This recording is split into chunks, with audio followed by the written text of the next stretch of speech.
주하 주쌤입니다. 최근 HLB 주가 심상치가 않죠. 조만간 주쌤이 제시해드린 목표 구간까지 올라올 가능성이 높은데요. 현 시점에서 HLB 주가와 함께 모멘텀 체크하셔야겠죠. 이제 HLB 목표 주가 슬슬 좀 올려봐도 되지 않을까 고민도 되실 것 같은 시기이기도 한데, 그래서 주쌤이 속 시원한 주가 전망을 들고 왔습니다. 영상 시작하기 전에 구독과 좋아요 한 번씩 꾹 부탁드리면서 오늘 기업 분석 시작해보도록 하겠습니다.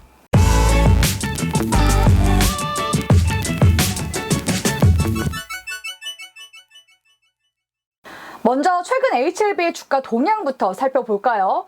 지난 5월 HLB의 표적 항암제 리보세라닙이 간암을 대상으로 한 임상 3상에서 유일성을 확보하게 되면서 단 5일 만에 80%가 넘는 상승률을 보여줬는데요. HLB는 최근 유럽 아마케에서 간암 치료제 임상 3상 시험 결과를 발표하면서 4개월간 저항을 주던 5만 원대 매물대를 시원하게 돌파해줬습니다. 지난 영상에서도 주쌤이 전고점을 돌파할 수 있는 이슈 뭐가 나올 수 있는지 한번 짚어봐드리기도 했었는데요. 이제는 목표 주가를 향해 돌진해 나가고 있는 시점인 만큼 이 HLB의 모멘텀 다시 한번 점검해 보셔야 합니다. 그럼 HLB에 어떤 모멘텀들이 있는지 함께 살펴볼까요?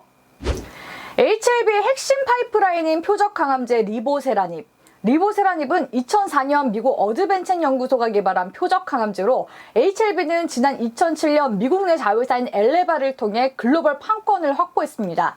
리보세라닙의 원리는 암세포의 성장을 억제해 암을 치료한다는 건데요. 암세포가 성장하려면 영양분 공급이 필요하기 때문에 암 주변에 암과 연결된 혈관이 생기게 됩니다. 이때 리보세라닙은 암 주변에 암과 연결된 혈관들을 끊어내면서 암세포가 영양분을 얻지 못하게 만드는 역할을 하는 거죠. HLB는 이번 프랑스 파리에서 열린 유럽 아마케에서 간암 치료제 임상 3상 시험 결과 모든 인종에서 최장 생존 기간을 확인했다고 발표했는데요. 이로써 HLB는 간암 1차 치료제 신약 허가 신청 NDA 속도를 높이게 됐습니다. 물론 연내 신청하는 것은 어렵게 됐지만요. 통상적인 FDA의 신약 허가 절차를 고려했을 때 내년 1분기에는 이뤄질 것으로 전망되고 있죠. 간암은 전 세계적으로도 사망 순위가 4위인 암종인데다가 국내 암 발생 순위에서 2위를 차지하는 질환인데요. 간암 환자의 5년 생존율은 40%로 다른 암종에 비해 예후가 나쁜 편에 속합니다. 지난해 간암 치료제 시장 규모는 약 1조 3,780억 원으로 2025년까지 약 2조 8,431억 원까지 성장세를 보일 것으로 전망됐는데요. 미국의 간암 치료제 시장만 약 1조 규모로 추정됩니다. 성장세가 높은 시장을 공략하는 만큼 HLB가 FDA로부터 리보세라닙을 간암 치료제로 허가를 받게 되면 향후 다른 나라까지 영역을 넓혀 인허가 절차를 순차적으로 밟을 것으로 보입니다. 특히 HLB는 간암 치료제 시장에서 비중이 큰 미국 시장을 적극적으로 공략하기 위해 리보세라닙을 직접 판매할 계획을 가지고 있는데요. 현재 간암 1차 치료제 시장은 넥사바가 1조 규모 매출을 기록할 정도로 장악하고 있습니다. 하지만 리보세라닙과 캄렐리주마 병용 요법 효능이 넥사바보다 우월한 것으로 발표가 됐고요. 가격 경쟁력 역시도 충분하다고 평가받고 있습니다. 간암 1차 치료제는 연간 1억 원이 넘는 치료 비용이 든다고 하는데요. 실제로 미국의 경우 간암 환자가 지불해야 하는 연간 치료 비용은 약 1억 6천만 원에 달한다고 합니다. 반면에 중국에서 처방되고 있는 리보세라닙과 캄렐리주맙은 연간 처방 비용이 두 약을 합쳐도 약 2천만 원 수준이기 때문에 가격 경쟁력이 높다고 보는 거죠. 만약 리보세라닙이 간암 1차 치료제로 시판 허가를 받게 된다면 빠른 속도로 간암 치료제 시장에서 시장 점유가 기대됩니다.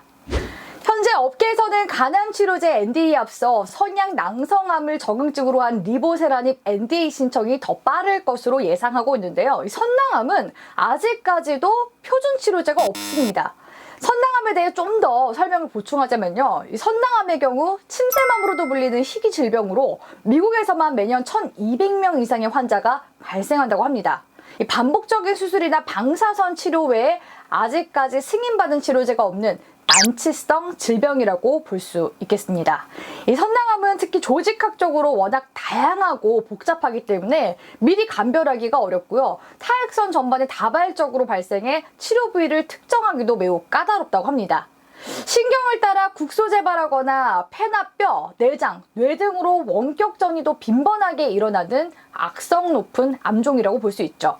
선낭암은 희귀암으로 분류돼 있어 인허가를 더 빨리 받을 수 있다고 하는데요. HLB는 선낭암 임상 3상 승인 전에 NDA 허가를 받고 조건부 임상 3상을 진행하는 가속 승인 절차를 추진할 예정이라고 하고요.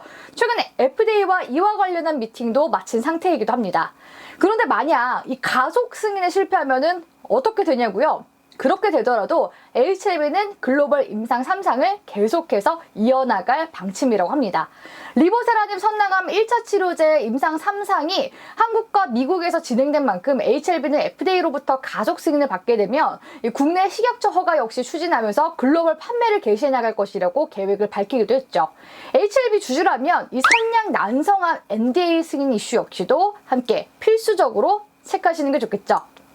HLB의 미국 계열사 이뮤노믹 테라퓨틱스는 악성 뇌종양인 교모세포종 치료제 후보 물질에 대해 미국 임상 2상 데이터 분석에 들어간다고 밝혔는데요. 교모세포종 임상 2상에 들어간 지 6년 만에 임상이 종료돼 데이터 분석을 시작하는 겁니다. 교모세포종은 환자의 5년 생존율이 7%에 불과한 치명적인 질환 중 하나인데요. 지금까지 방사선 치료와 지난 2005년 허가받은 세포 독성 항암제 테모달 외에는 별다른 치료법이 없습니다. 기존 항체 및 합성 의약품의 경우 뇌혈관 장벽을 뚫지 못하기 때문에 뇌종양을 치료하기 위한 신약이 나오기가 어려운 상황이기도 했죠. 이뮤노믹의 세포치료 백신 플랫폼을 기반으로 개발된 이 치료 물질은 면역계의 감시병이라고 불리는 수지상 세포를 활성화시켜서 종양을 없앤다고 합니다. 이 수지상 세포 용어가 너무 어렵다고요? 수지상 세포는 몸의 병원체가 침입하면 이를 다른 주요 면역세포에 알리는 역할을 하는 세포를 말하는데요. 이뮤노빅의 치료 물질은 교모세포 쪽에서 나타나는 거대 세포 바이러스의 일부 단백질을 수지상 세포가 알아차리도록 활성화시켜 종양을 없애는 겁니다.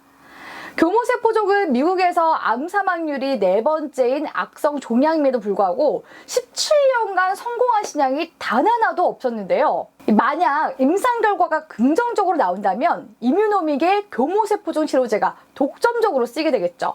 이뮤노믹은 임상 2상에서 긍정적인 결과가 나오면 FDA의 혁신 치료제 지정과 함께 신약 허가를 신청할 계획을 밝혔습니다. HLB는 이뮤노믹의 지분 41.07%를 보유한 최대 주주이기 때문에 이 결과값 발표에 따라 관련 수혜를 받을 가능성이 높겠죠.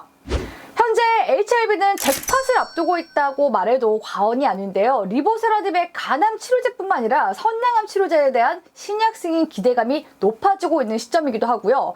이 이뮤노믹의 교모세포종 이상도 종료되면서 이제는 HLB의 신약 파이프라인이 본격적으로 성과를 내는 단계에 진입한 것으로 보이기 때문입니다. 여기에 최근 조 바이든 미국 대통령이 향후 25년 안에 암 사망률을 절반으로 줄이는 것을 목표로 한 캔서 문샷 정책을 추진하고 있다고 하는데요. 이 문샷은 불가능해 보이는 것에 도전하는 것을 의미하는 말로 1957년 옛 소련이 세계 최초로 인공위성 스푸트니크 1호 발사에 성공하자 우주개발 주도권을 되찾기 위해 케네디 전 대통령이 승인한 달 탐사선 발사 프로젝트의 이름이기도 합니다. 이 프로젝트는 암 검진부터 새로운 면역 항암제, 난치성 희귀암 치료제, 암 백신 등의 개발을 위해 투자를 확대한다는 내용을 곡자로 하고 있는데요.